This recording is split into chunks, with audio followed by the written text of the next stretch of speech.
Did you miss it? Yesterday, Valve released a huge patch. That's right, 6 new electronic music kits. And if that wasn't enough, they changed the colors of the wire spools on cash. And while most people were enamored by these massive changes that Valve brought to us, there was a hidden patch note that wasn't on the main website for a little bit, and it changed fundamentally how XP is earned within deathmatch, and that can have quite a bit of implications on bots, bot farming. So let's take a look into it, right? Very short patch note. It kind of read like the knife trade up update. They just left it in there below the non-important information. And what it did is it tuned all of the XP earned per kill in deathmatch, and it lowered the maximum cap of XP you can earn in deathmatch and arms race respectively.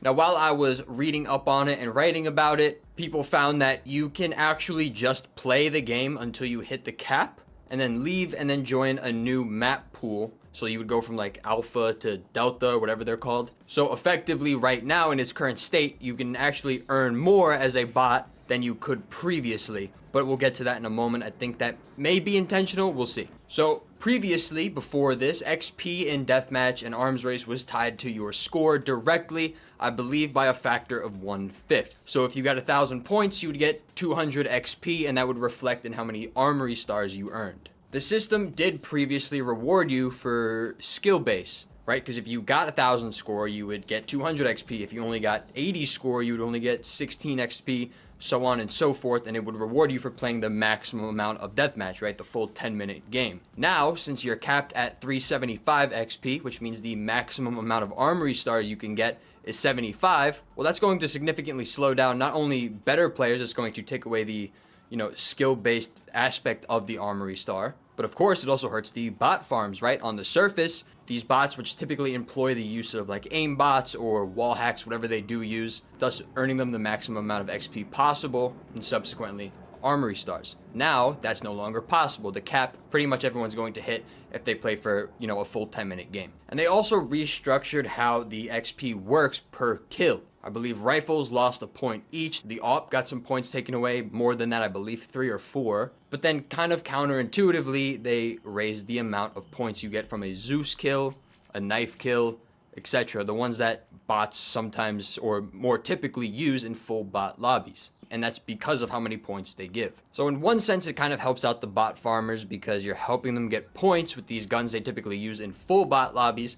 But also by taking away points from rifles and things, you hurt the bots that use wall hacks and aim hacks that probably ruin the actual state of the game more, I'd say, than a Zeus or a knife bot, right? At least if I got into one of those lobbies, I could run around, kill everyone with an AK, get a bunch of points. But the aimbot ones are much more annoying to work with. But then again, now there's a cap, so it doesn't really matter. It kind of makes deathmatch useless as an XP earning or armory star end. It's more so just to aim train now, I guess. Now, people found out, as I said, that you can kind of just leave the lobby after you earn the max amount, right? You still earn the stars for that game, and you go to a different map, and you can effectively earn stars faster than you could yesterday. Now, I wouldn't do that if I was on your main account, even just to test it out.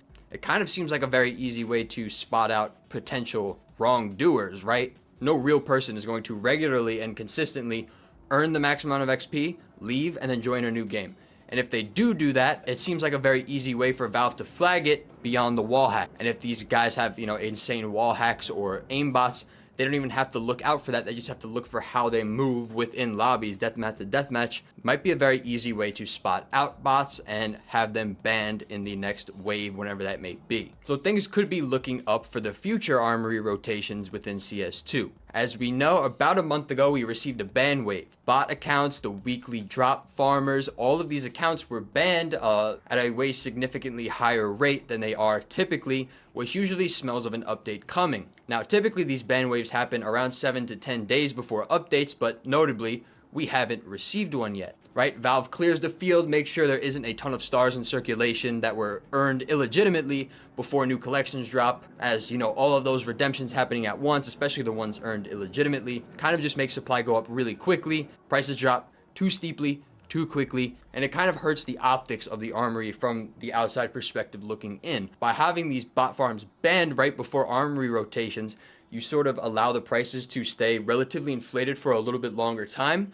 And then the bots come in, they farm, and then prices drive down, which makes it affordable to the common player. But I do think Valve prioritizes having the prices be a little bit higher at the start because that creates hype. It creates Armory Pass purchases when there's the most people and the most eyes on the Armory itself. But this is sort of like the bandwave adjacent in terms of, a fundamental change. Right? It doesn't kill bots completely, but it significantly hurts their margins. And maybe if you're in like a European country and before it was profitable, it may not be profitable anymore. But of course that hinges on Valve cracking down on the new exploit people found moving from map to map. We'll see how that plays out. That probably was an oversight, I imagine, or an intentional oversight to catch potential exploiters. But we simply cannot ignore it in the meantime. But it looks like they're taking pretty significant measures to protect the next Armory rotation, which makes me believe that there'll be something new coming along with it. As I said, maybe agents, but I do think this pet system is going to come. By taking these measures, banning bots, I hope there'll be another bot ban wave. They'll be able to significantly deflate the value of an Armory star, bring them back to where they were previously, and discourage bot farming in mass. But before I do, a quick word from our sponsor, skins.com. Skins.com is the newest sponsor on our channel. They have just released a P2P trading platform looking to compete with the best players in the space. If you don't want to wait that long, they do have an insta-sell feature on the site in which the rates are the best I've seen, just straight up. When the market is down, everything is on sale. And with the deals you're getting on skins.com, you could start your position basically up 20 to 25%. Try out skins.com and be a part of the future of CS2 skin trading. So here's where I think this crackdown is coming from, why it's coming at this specific time. And it's because I do think we're going to get a new cosmetic in the game in the form of pets or agents. Something new that we haven't seen in a while, something that will garner most of the attention upon an Armory rotation, right? When Valve adds skin collections, charms, stickers, these are all things we know, these are all things we're familiar with. So if you don't like the new skin collection, you can go buy a previous skin collection.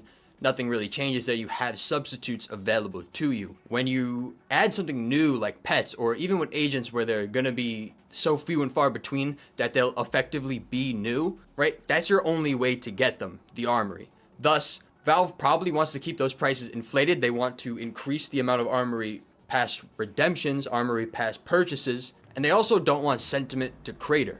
If you add something like pets and the only way to get it is from the Armory and Armory bots completely crater the price in 2 weeks, well, that kind of hurts the entire long-term sentiment and optics of pets or agents as time goes on. The thing with charms is when charms came out, the Armory was brand new. So there wasn't any mass amount of farmers going on. So you didn't have bot farmers with multiple accounts saving up all their stars. And that's why charms had such an interesting market when they first came out. You had all these patterns available to you. People were buying rare patterns, cool numbers that meant something to them for thousands of dollars, and Valve probably wants the same thing to happen with pets, with a new cosmetic, whatever they may be, right? If Valve let all of these stars be actively used, you'd get anchored immediately by all of these bot stars coming in, demand would go away because the price would not be there, and you would permanently hurt the outlook of that cosmetic item forever. So Valve has an extra incentive to make sure these redemptions are coming from real players and not just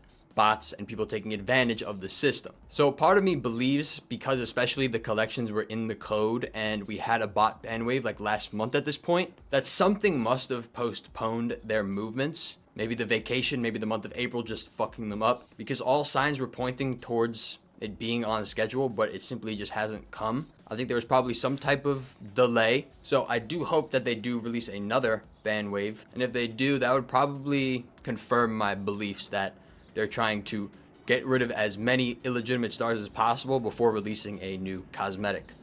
But as so long as they fix that XP exploit that's going on right now, or they intentionally use it to find bad players, the amount of stars in circulation is going to decrease significantly. So let's hope that's what they're actually doing with that. I think I'm approaching this like cautiously but decently bullish, right? Even if bots don't completely go away, which they're never going to do, let's be completely honest, as long as they're kept to a minimum, still providing the positives in which they do, but taking away the fluff and leaving the bots that don't need to be here is going to be the most optimal way to play this by Valve's perspective. People in the fucking third world countries where power's 8 cents per fucking month of usage, right? They're gonna profit from a bot farm, right? Even if they make 10 cents a day, they're going to profit, simple as that. But so long as you cut off the bot farms from Europe and Asia, where it no longer would be profitable with this new system, that's all you really need to do. As we spoke about before, people reflexively look at bots and they think, oh, they're terrible, but they have positive benefits for the casual player, right? The casual player doesn't want to pay $80,000 for a fucking skin. They want to pay 10 cents for a skin. Bots provide that by getting weekly drops every week, by redeeming Armory collections ad nauseum until they go down and crater in the middle of their life cycle. Valve probably wants that to an extent because they profit 15% off every single transaction. Bots provide volume. Steam likes volume on their platforms, especially when prices are low. People are going to buy that. You simply open up the market to more players. But if they mitigate it, if they keep the bots there and they keep the positives of the bots, but then they take away the negatives of the bots by, sort of allowing the Armory to flourish and not be completely bogged down by the presence of bots, especially when new cosmetics and new collections come out, well, then that's the best of both worlds because you can profit off of providing liquidity at the start of an Armory rotation. The bots take over, they make things cheaper over time, and then once they get discontinued, bots no longer play a part in those Armory collections.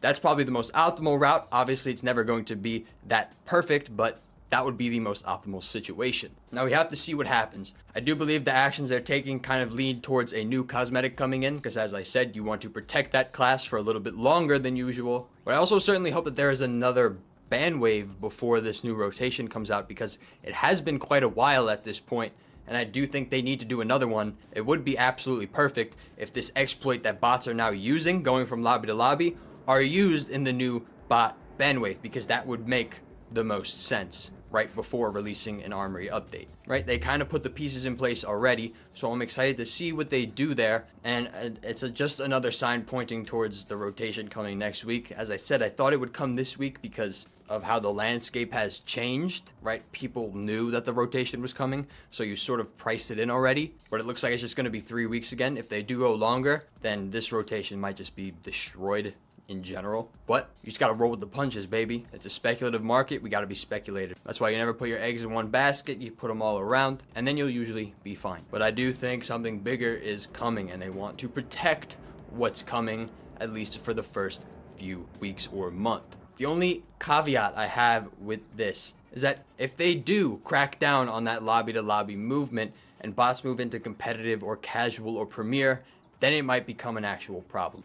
Because you have all of these aimbot wall hacking bots, that's severely going to hurt the game, right? People just aren't going to opt for third parties like Faceit if they don't have to, or they're not super competitive or super serious about the game. So they definitely need to watch out for that. Because if playing Premier, despite the map banning, despite the 10-minute wait between games, despite the 15-second wait between rounds, then you're going to have an actual problem. It's probably best they're in deathmatch and arms race as opposed to all of the other shit. So if they're making this change, it needs to be intentional and it needs to be cracked down on swiftly and effectively if they want to mitigate bot farms. Because if they move into competitive and they move into Premier, that's how you fucking kill a game for sure. But other than that, peace.